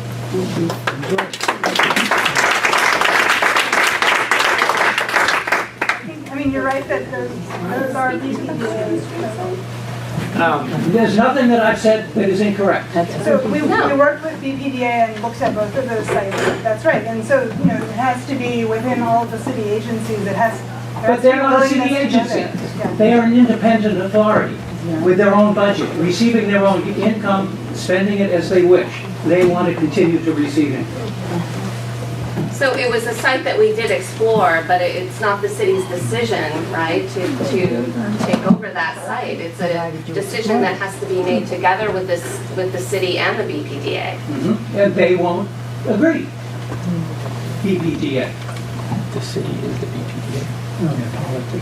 So it's not that it's a bad site, it's just that the BPA won't give it to us. Yes. Yeah, exactly. Just a couple of comments. My name is Dan Toscano, a lifelong resident, live at 78 Prince Street with my wife and children. I hope, just a comment, and I've seen in growing up here, and we have a lot of elderly that and the fabric of this neighborhood. So hopefully we can work with the neighborhood groups, and in particular the elderly, before this building closes and we move on to the next step to see maybe we can keep this as a location for them, and maybe we have an impact that needs a bigger space in the future. I agree with Darlene behind me in terms of design. I know we'll get into the design of the pool, but the deeper end pool was always an area where, as you become a teenager, you move over to and you use that and you play, you know, your areas, you run around, you feel a little bit more independent. And I have teenage children and they love going back there. But getting to the site, and I know people aren't going to agree with me, I am also the president of the site council for the Nazaro Center for the DCYF. I commend the administration, the mayor's office for, I mean, even selecting, putting a $35 million building, 50,000 square feet, building that we can use, we desperately need it. We have 85 kids in our after-school program and in our summer program. We have 100 kids on our waiting list. We can barely house them. Just, as we all know, I don't think anyone will disagree. Everybody agrees that we need a new facility for these kids. We just can't house them here. I think that's just, when I look at it overall, I'm looking at the pool, the park, the skating rink, the tennis courts, going all the way down to the North Washington Bridge. I mean, I personally like it. I think it's a great facility. I know it may be an inconvenience to some of the elderly. That's why I hope we are able to work with our elderly so we can have a home for them. But for a site for our kids where they can have the park right there, a facility that can really accommodate all the kids in our waiting list and meet, we have a lot of age groups that we can't, we have only 7 6-year-olds in our age group, in our program, only because just don't have the room, and with kids that young you have to add more staff. But I just want to commend the administration for even considering doing that, because I think it's a game changer for our neighborhood and our kids. We have a lot of kids in our neighborhood now that we haven't seen in a while. Thank you. Yes. 2 questions. At the October 17th meeting, you stated that you had worked extensively with the leaders of programs and organizations that use this current building, or possibly use some other facilities in the neighborhood because they can't fit in this. What assurance do you now have, what assurance do we now have that those leaders of those programs and the leaders of the organizations, including the neighborhood civic associations, what assurance do we have that their programming will be accommodated to their needs in this new building? We think that they're not going to be accommodated, and that's another reason why we're saying we should be planning both this and that at the same time to make sure all those needs are met. My second question is, we see towers being built all around us. What community center is going to be built near the Bullfinch Triangle to service the more than 10,000 residents? That's the population of this neighborhood. There will be, when all those towers are constructed, more than 10,000 residents in that small area. What community center will they be using? And will they be using our community center? And why aren't, if they are, why aren't the developers of those buildings funding the staffing that we're going to need for these facilities? I can answer to your first question about making sure that the future building meets the needs of the folks who are running the programs currently. We did have discussions and set the program sizes according to the needs that we are aware of now. But in the future design phase for the new building, there'll be more time to kind of sharpen our pencils and refine those requirements. So this is not a done deal. This is kind of right-sizing the building and figuring out on a ballpark level what the building size needs to be. But in terms of the design details and all the little nitty-gritty programs that will go into it, that will be taken care of in the design process. In terms of what community center is going to serve the growing population of Boston, I'm not qualified to answer that question. So I'll pass that on to the city. I'll add that in regards to the program and verifying it, and also some of the questions about the Fulton Street site, We do have the test fits that we performed for that site, and they'll be in the final report, which is going to be on the DCYF website, if not tomorrow, on Monday. So you're welcome to go to the website. You can read through the report. You can see the program that outlines all the square footage, all the building features that are designated to each of these programs that that we worked with and that you were asking about. And if anybody has any feedback on those, that's something that during the design phase we can adjust those up or down to fine tune those and make sure that they do meet the needs of all those different organizations. And I unfortunately can't speak to the second part of the question either, but I think that's a pretty big question. Yeah, I mean, the only thing I would say is that, you know, we met with the groups here, and obviously a building twice the size of this one. If this building can handle it, the new building can handle it, and then some. And again, when you say, you know, we have community centers all across the city, it's not one neighborhood, I mean, it's a community center. I mean, we, you know, in East Boston, there's kids from Dorchester, especially when a new facility's built. The kids find the community center, they get on the train, just like the Marabella Pool. There's not just North End kids at the Marabella Pool, there's kids coming from all over the city because it's a beautiful asset. So when you say our community center, we're open to any City of Boston resident that wants to come use the facility. If it's at Bullfinch Place, or if it's in East Boston, or if it's in Dorchester. I mean, so that of like our community center, yeah, it's for the neighborhood, it's in the North End, and we know that's where the most kids are gonna, you know, kids and users are gonna come from, but our community centers see people from all across the city. It's not just people from that neighborhood. But So, that doesn't answer my community question. center of 50,000 square feet, I think is gonna much better serve the need that's about to come than this building that's half that size. 20,000 residents. I mean, yeah, I mean, like I said, again, we're doing it now. I mean, other community centers, other parts of the city are seeing the same sort of growth, and we're not, you know, we're servicing people and meeting people's needs, and the facilities are getting larger, we're offering more amenities. We're gonna do the same thing here to meet more demographics. I mean, we're gonna have, you know, we're gonna have an outdoor park space right off of this space for people to use the facilities and work together. And, you know, we worked with North End Athletic Association and NEMPAC as part of this process to make sure that, you know, we can meet all their needs. And like I said, again, if this building's twice as big, then we have twice as much people, twice as many people that we can serve. Are all 10,000 of the people at Bullfinch gonna come to the community center? Probably not. Some of them going to? Absolutely. But we think we're in a much better position to have a community center that's twice as big as this one to serve those folks than one that's currently here. And again, I mean, the mayor, the administration could have come in here and, you know, could have done new walls and painted this place and made it look nice, but we'd still be up against the same constraints that we're up against right now. So, you know, I think this is outside the box thinking, and I think it's an opportunity for us to serve, you know, I don't know what that final number is going to be, but this is going to give us an opportunity to serve twice as many people, young, old, in between, families, young professionals. And again, that was the thought process behind this. And Dave, sorry, just to touch base about the West End Community Center particularly, there is a space for the West End Community Center. It's a non-profit right now. It's not run by the Boston Centers for Youth and Families. They do have a space in the One Congress building, and they will be getting a larger space in that development once it's finished. So that's the West End Community. So when you're talking about Bullfinch Triangle that way, there will be a new facility for the West End Community Center. I just want to build on that gentleman's statement. He just made a statement that justifies, he made a statement that children from other parts of the city may come to the new community center if it's on the waterfront. And that statement justifies the need for the city to keep this building right here for seniors and for other nonprofits in the North End community to use.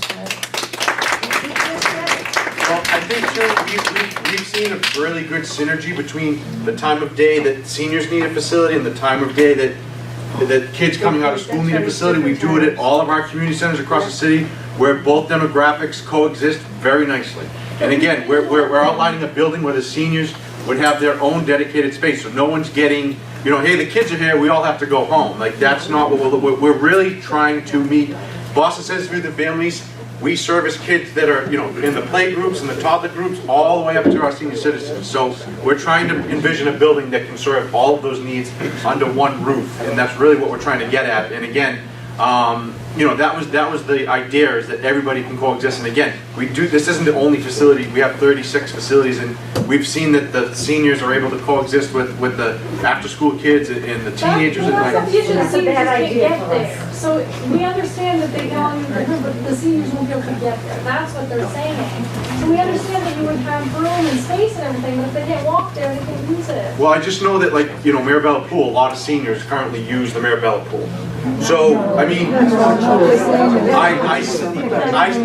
it's just from me seeing it that, we can find ways and explore ways, whether it's, street slowing measures, or whether it's ways to transport seniors, or whatever it is. I think that we need to I'm trying to just focus on the greater good here, and there's things that we're going to need to work through to make that an ideal spot for pedestrians.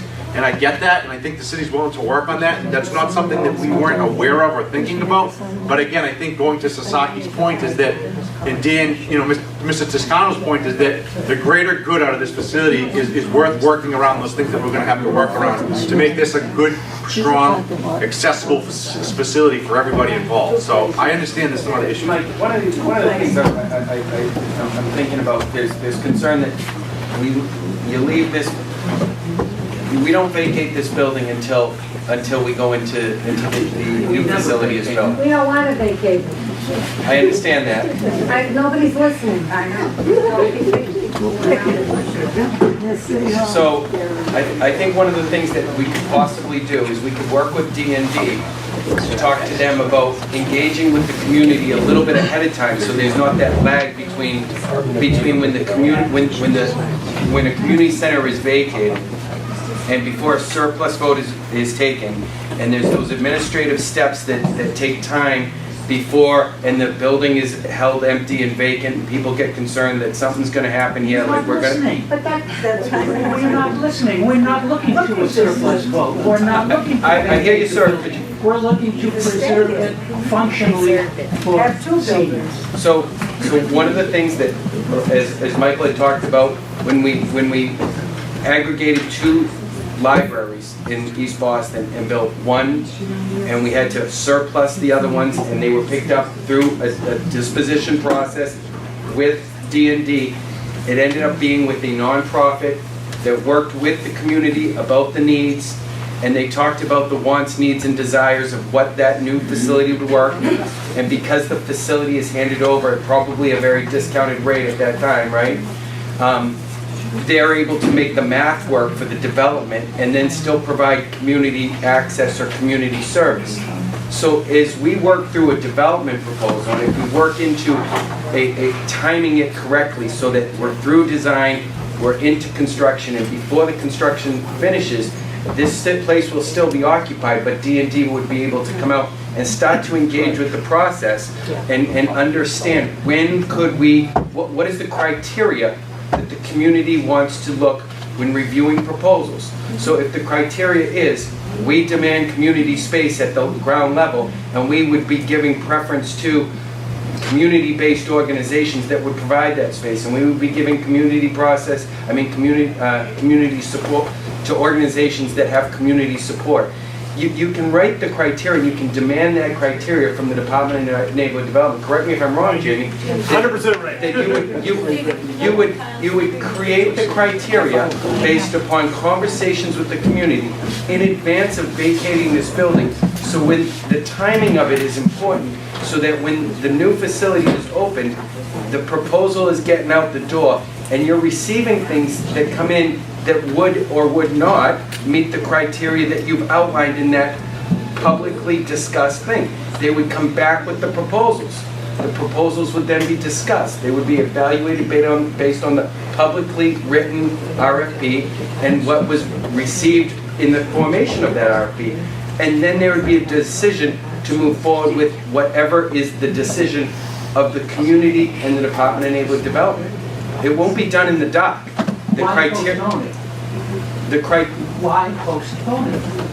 why not start the conversation now? Well, I think we have a lot of runtime because it's probably going to take us 12 to 18 months to design and another 12 to 18 months to build. We could be looking at 2 to 3 years here. So one thing about starting the conversation now would be that if there are uses that the community wants to keep here that you can incorporate into that RFP and will incorporate into that RFP, then you don't need those uses in the new community center, and you have more space in the new community center for other uses, so you work them together. Well, the other piece of it too is if it's a community-based organization that were to be successful about acquiring the property and providing those services, we as the city and as someone that is providing those services today in this facility, we would want to give options. Because while I agree with you that maybe there are some people, some elderly folks that feel a little bit concerned about crossing the street or a little bit concerned about walking over there, we can do many different traffic calming measures and many different things that will allow people to get over there, but then augment with wraparound services or some kind of overlap or synergy between what's being offered by the city and what's being offered by someone that may be the successful proponent of a publicly advertised RFP. So I agree with you. I think we have a little bit of runtime, and I think that we have to probably make sure that those things work. But the city doesn't want to give up its I think, good efforts in what it's trying to do now for elderly and give people the opportunity over there by saying, oh, it'll just be handled over there by another community-based organization. We want people to be able to enjoy both facilities, and I think that there is a strength and value between intergenerational kids and elderly working together. I think that's important. It builds a strong community. And I think that's why libraries are important. I think that's why community centers are important. It's important that young people respect their elders. And it's important for the elderly to keep them in check. I mean, I think that's important. And we can time that, and we can work with D&D, and we can work with DCYF. You know, from our perspective at public facilities and the operations side, we're here to build a building that you would be happy and proud of. And we're here to coordinate those services to make it safe for you to get there and get back and make it work. That's what we want it to be, something everyone here is proud of, but we don't want people to be upset with us at all. And we're hearing you. Listen, I'm hearing you. I'm hearing you. I'm hearing you very loud and clear. I know. I don't need to interrupt you. No, I'm sorry. I think everybody is on the same agenda here. My name is Maurice Bowley. I'm on the Northern Waterfront Neighborhood Council. We worked very hard to try to get this building to be historic, to keep it, so that we wouldn't have condos or whatever. All our articles and articles I have written in the paper was to preserve this building for the children and for the elderly. While you're building that $50 million other center, that's fine. You can, and everybody agrees, you can make it smaller, preserve this and clean it up. What you can't put there for the children, you can put here and still keep it for the elderly. We're talking real. You haven't even made a final decision yet. And I appreciate it. You're just, you know, coming up with ideas. But in the meantime, all I hear is, we're going to vacate the building. What are you going to do with this building? We would want to have one site. And that's the direction. We don't. It starts with the conversation. You're asking me what we're presenting, gonna happen and to that's what we're trying to do. We're trying to aggregate services in a bigger, newer, better facility. And we hear that this is the reason we're coming out to the community. We're here to have the conversation. You're not listening to us. You just keep giving us the same rhetoric back again. We're saying we want to stay here. You're telling us you're going to put us over there. Where are you listening to us?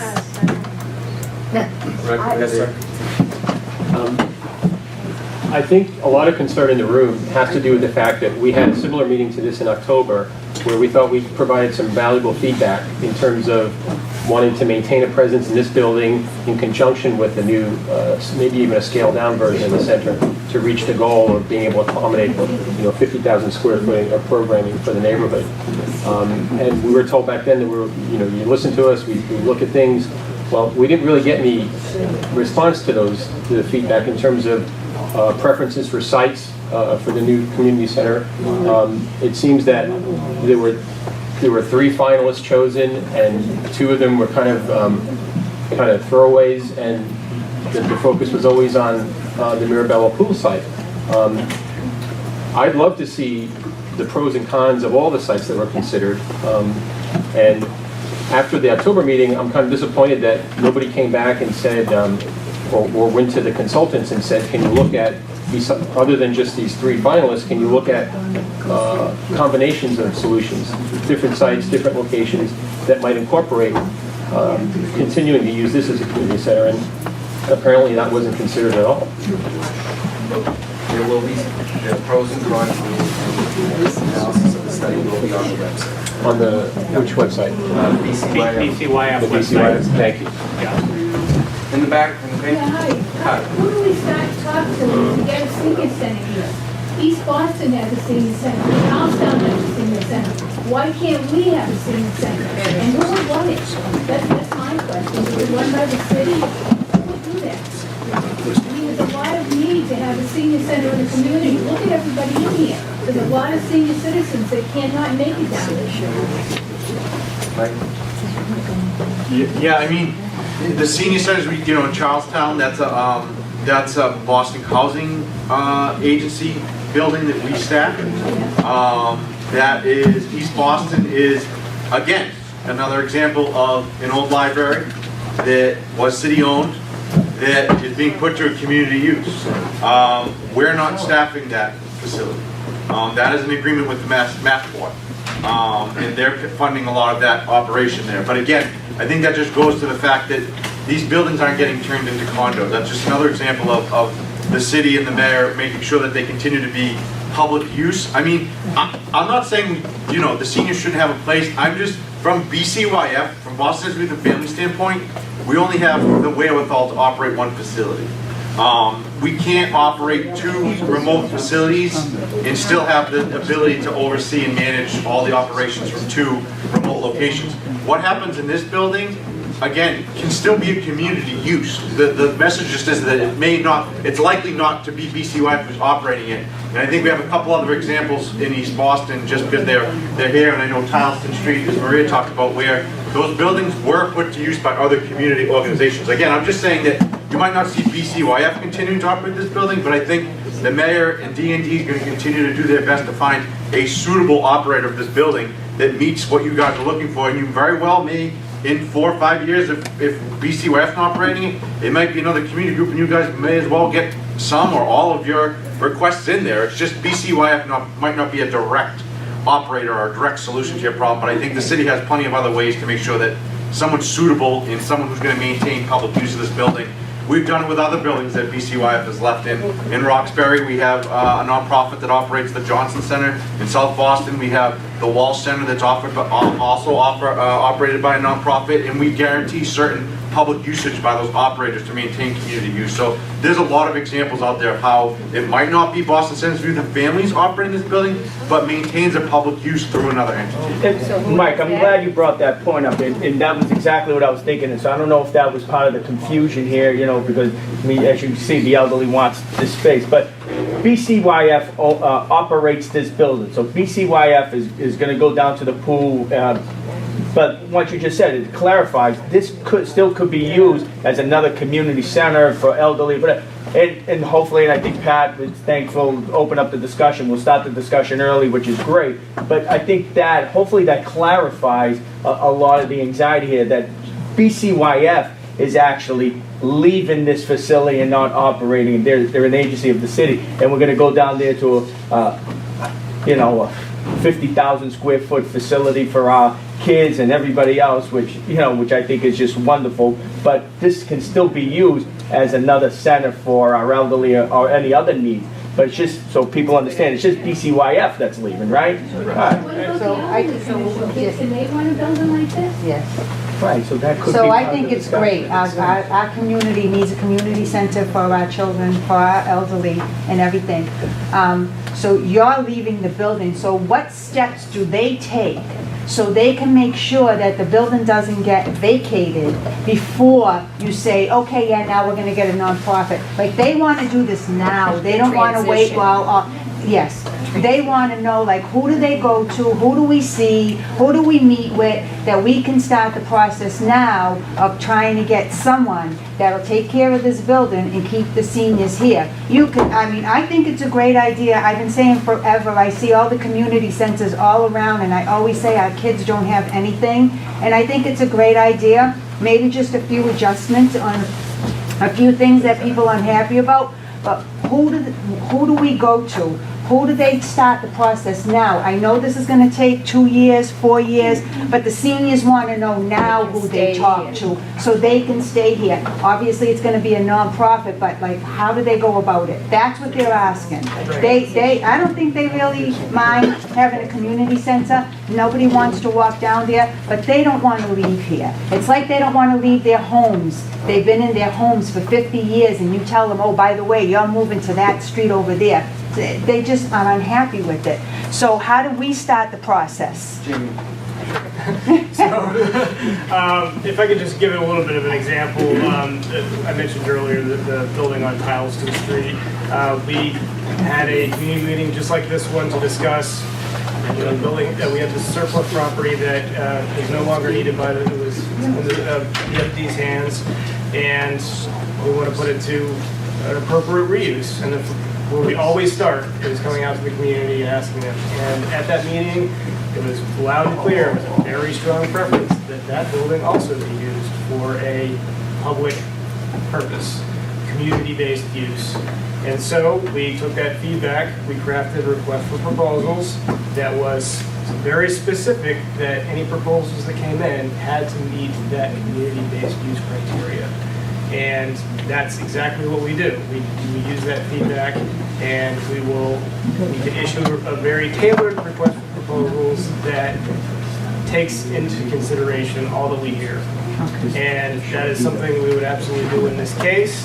And there's lots of opportunities with partnerships, like you said, with nonprofits and so forth. But So one where thing do I they need to- start? Do we start with our community leaders? Go to the mayor. Go to the mayor? Go to the mayor, why not? But like, how do we start the process? So- This is what they're asking. How do we start the process to save this now and not wait 2 years for it to close and then everybody's up in arms and can't figure out what to do? So I think one of the things that we can start earlier is we can start, and we're starting tonight, obviously, the feedback process, right? This is what we want for this building long term. I think we heard a lot of that tonight. That's great. We're not going to stop with this meeting. We'll come back and we'll have that conversation in more detail. That's absolutely fine. We can start that process early. There are a few constraints whenever, especially if we're talking about working with a nonprofit or something like that. We do have to follow Massachusetts laws when it comes to disposing of a building to another entity. It has to be a very public process. It has to be advertised. We have to allow for anyone who wants to come in and propose to do something to be able to do that. So again, it's all very open and transparent, and that's sort of the law that we're working in Massachusetts chapter 30. That's going to happen while we're in construction. Right. So That's what they need to There's a know. lot of time between now and when you leave. No, there's not. Well, it could be 2 to 3 years. So it's not a lot. We don't even know if we're gonna be here. Why not start now? We could. Why not? We can bring someone out and have another conversation with D&D, and they can outline critical path timeline. Okay. And give you a schedule for what you need to do to back out so that you would put an RFP on the street the moment that this thing is getting close to leaving. Right. If we could do that, we would have to schedule that out. But that's all predicated on timelines. It's all predicated on when would this building be vacated. So that if it were to be gone and people in BCYF were to leave and occupy a new facility, You'd want to have someone coming in, and ideally coming in, having already selected the developer. That might be 6 months back before you have to do the evaluation. Prior to that, you might need to do another 6 months to take a look at the conversation about crafting the RFP. The RFPs are fairly boilerplate, except the criteria changes with the feedback you get from the community. So it's a community process to get the criteria. Then it's advertising, then it's evaluation, then it's award, and they need to come up with their pro formas, and they need to come up with their funding sources, and they need to come up with their uses, and they need to come up with things that the community... So it's going to take time. It's going to take time. So that's why I'm hearing it. I'm hearing Okay. it. Thank It's you. still a little bit of... We're not going to build that building in a year and a half. Wherever... I understand that. But you're going to plan it. We're certainly going to plan it, and it's going to be very complex. It's going to take a lot of time, not only to plan it and design it, but to build it as well. So backing that out, when we start to evaluate and come back in here after meeting with folks and meeting with the design team and going through the critical path for a new facility, we will be outlining critical steps and critical path for the construction of a new public facility. When that new public facility, you'll be able to see that schedule. We can overlay that schedule with a disposition timeline and a schedule there. So you would basically see 2 Gantt charts of schedule. And you could work that into it. Preserving the historic character may be a criteria that you would be interested in seeing. A community-based organization that has community support may be criteria you want to see. A facility that serves the elderly population may be criteria you want to see. There's a lot that gets crafted in that RFP and that discussion with D&D, which runs, what we're saying now as a city is that we'll go out there on parallel tracks. But it won't be, we could do it tomorrow, but you might be 3.5 years before it even comes close to hitting the street. And that may be another discussion. Yeah, but you just said it takes 6 months and 6 months and 6 months. I'm sorry. Again, that's I just want something to that... say something, I'm sorry. Yes. We've been in this building a very long time with the children, we're busting at the seams. It may be okay for everybody, but it's not okay when you're working here with the kids, and there is no place for us to go. We need like a building pronto. Like, we've been working here many, many years. It's very difficult to operate in this building. So it's not okay for the people that work here and the families we service. We just don't have the space, and we want people in here. So I get what everybody's talking about, where we're just going around in circles, and from what I'm gathering, this is a discussion for another time. So, but the mayor doesn't have to give us anything. We're very lucky to have this opportunity. We need to take it while it's on the table. So I'm sorry to be the bearer of bad news, but we're just going around like cat and mouse. When we come back with the design, thank you for the comment. When we come back with the design team to start the process for designing a new facility, and we start to map out the And I just want to be schedule. on record, I agree that the seniors should be placed here in this building. Okay, thank you. We'll roll out a schedule of the design and construction for a new facility, and we will overlay that with a disposition schedule and an engagement schedule for an RFP for this building. Okay. And then what we'll do is D&D would run a concurrent process, and we'll figure it out through community processing. And you can have a meeting on disposition, and you can have a meeting on design of the new facility. It's 2 completely different departments that would be working on that. Well, Although that's we what all they're work for the asking city, for. D&D would be managing the disposition in the future. And public facilities would be working with DCYF and a design team to That's build the a same new facility. department, in 2 different names. It's the Public Facilities Commission, and which regulates the Public Facilities Department. Correct. Which is split into 2 arms. One of them is Department of Neighborhood Development. Incorrect. And the other is Public Facilities. Years ago, you would be correct in that. Years ago, you would be absolutely correct. The establishment of the Public Facilities Department, and I don't mean to go deep into it, the Bruins are winning 1-0 just as an aside. I know about it. It was in 1966. Correct. I was there. Well, thank you. So it was established, it grew into something a little bit more. They changed the name from the Public Facilities Department to the Department of Neighborhood Development because they started to focus away from the development of public facilities and towards housing and community development. In about 2000-ish, they split that department. I'm sorry, I apologize, I'm sorry. In about 2000, they split that again.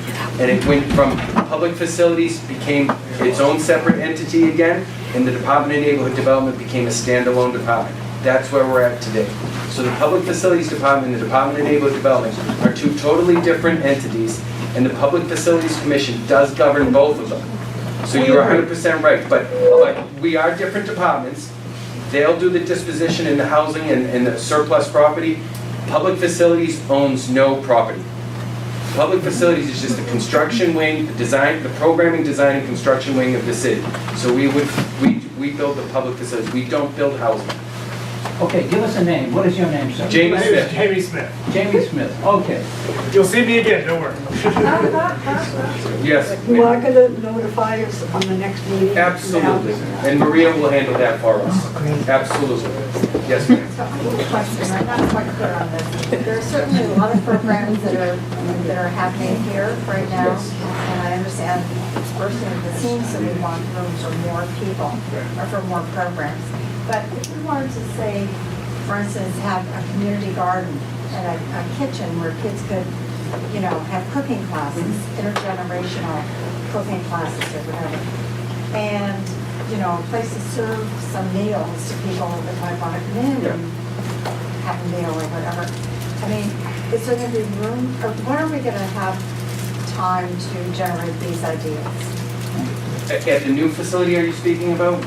Yeah, Yes. everywhere. When we get into design, you can talk about all of that. That's an absolute. Is that correct? Yes, absolutely. That is Some of an that- absolute. Because of that I'm thinking about is that I know that this place is bursting at the seams now, and I can see with more programs, especially if we look at state-of-the-art programs in the country, that we're probably going to want additional programs that none of us are really thinking about right now. And so I'm thinking, is the new facility going to be big enough and without needing more space? There is a little bit of a contingency factor built into that, right? We built a little bit of growth room in it. Because we do expect there to be new programs or new facilities and new stuff like that. What we're trying to do is plan for the future. We are. And that's why that programming and the adjacency, understanding all of the programs and the use and the people and the amount of space that you need is built into that diagram. And that's why it went from a 20,000 square foot facility to a 40 to 50,000 square foot facility. So I glossed over this a little bit when I was talking, or Christine and I were talking about the programming process. You know, we've worked on a lot of these types of facilities around the country, and so we also did look not only at what you're currently doing, which is a lot, you know, with a little, but also at sort of other programs. So, I mean, just as an example, the cooking aspect did come up as a request from DCYF, something that they would be interested in doing. Something else that came up that we actually brought in was a lot of facilities like this have a studio fitness room where you can do yoga and yoga or whatever. And that's sort of something that a lot of facilities like this, we recommended that space be made in these programs. Those are just two examples. I think that doesn't have to stop with this report, but a lot of that did inform the size of the program. So there's sort of a right sizing of what you have, and then there's a recommendation for what would be good to have going forward. Recognizing too that these things evolve. Yeah. And as the director, those are the things that I would be looking at. So what's the need? What are the programs that we want? And so like Bobby said, we are up to capacity right now. We do need a better place. This is exactly what I would like. Now, I'm not talking about the senior part, all right? Because I would like for the seniors to stay here too and have their space. I've said that before and I'll keep saying that. But as far as programming goes, that's exactly what we'd be doing. What is the need for the community? Is it something that, I don't want to have a program just to have a program, right? I don't want it to be useless. I want it to be viable and useful. So 4 or 5 years from now, when it's built or when we're discussing it, those are things that come up. We do cooking now with our 6, 7, 8, and 9-year-olds with that rinky-dink kitchen. So we'll do it more there. You know, we love those ideas. We need those ideas, but we need space for it. And the one thing I you mentioned intergenerational Yes. activities and programs. That's stupid. That's very Absolutely agree with you. And thank you. Well, it's up to the mayor.